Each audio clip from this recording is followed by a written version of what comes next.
2021 সালে আশরাফ গনি সরকারকে হটিয়ে রাজকীয়ভাবে আফগানিস্তানের ক্ষমতার আসনে বসে তালেবান সরকার।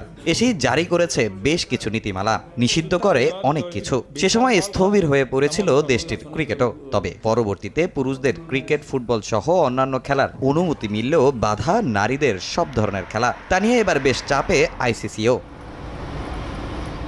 ক্ষমতায় এসে নারীদের নীতি ও আদর্শ বিষয়ক আলাদা মন্ত্রণালয় গঠন করে তালেবান সরকার। খেলাধুলা ছাড়াও নারীদের শিক্ষা, কাজের পরিসর, ইচ্ছে মতো চলাফেরার ওপর বেশ কিছু নিষেধাজ্ঞা দেয় তারা। জানিয়ে নেতিবাচক আলোচনা হয় পুরো বিশ্বে। মানবাধিকার সংস্থাগুলো সমালোচনা করেছে এমন কাজের। সবাইকে তালেবানদের প্রতি কঠোর হওয়ার আহ্বান জানিয়েছে হিউম্যান রাইটস ওয়াচও। সংগঠনটি এবার দ্বারস্থ হয়েছে আইসিসিরও। সম্প্রতি আইসিসির কাছে চিঠি পাঠিয়েছে হিউম্যান রাইটস ওয়াচ, যে চিঠিতে তারা বিশ্ব ক্রিকেট নিয়ন্ত্রক সংস্থার কাছে আহ্বান জানিয়েছে তালেবান শাসিত আফগানিস্তান ক্রিকেটকে বরখাস্ত করার।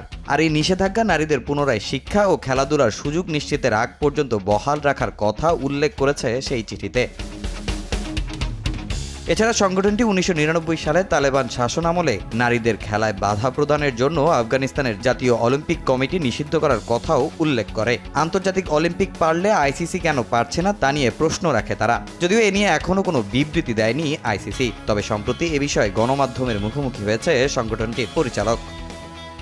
অলিম্পিক চার্টার অনুযায়ী খেলাধুলার সুযোগ পাওয়া প্রতিটা মানুষের অধিকার, কিন্তু তালেবান নারীদের খেলাধুলা থেকে পুরোপুরি বঞ্চিত করছে, যা অলিম্পিক নীতির পরিপন্থী। এই পরিস্থিতিতে আইসিসির উচিত নারীদের প্রতি বৈষম্য দূর করতে কার্যকর পদক্ষেপ গ্রহণ করা। 2021 সালে নারীদের ক্রিকেট নিষিদ্ধ হওয়ার পর থেকেই অস্ট্রেলিয়াতে শরণার্থী হিসেবে আছেন আফগান বেশিরভাগ নারী ক্রিকেটাররা। সেখানেই ক্রিকেটটা চালিয়ে যাচ্ছেন তারা। তবে তালেবান সরকার আসার পর পুরুষ দল পেলেও আফগান ক্রিকেট বোর্ড থেকে কোনো আর্থিক ও লজিস্টিক সহায়তা পাচ্ছেন না নারীরা।